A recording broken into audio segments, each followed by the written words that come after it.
There was so much positivity going around, and I just got kind of addicted to the vibe.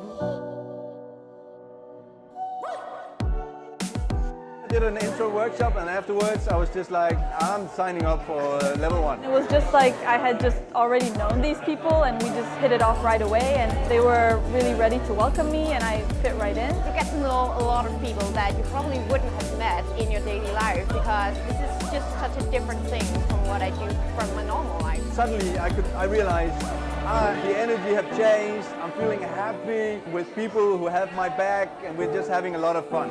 It does not matter who you are, what your qualities are, what you think you're good at, if you're an introvert, an extrovert. Improvisation is about just being yourself and being yourself together with others and just allowing creativity to flow and just going into crazy universes together. Whatever you have is enough. The people I've gone through classes with, they are like some of my best friends. And for the past year, I've been seeing them every Tuesday at 7:45.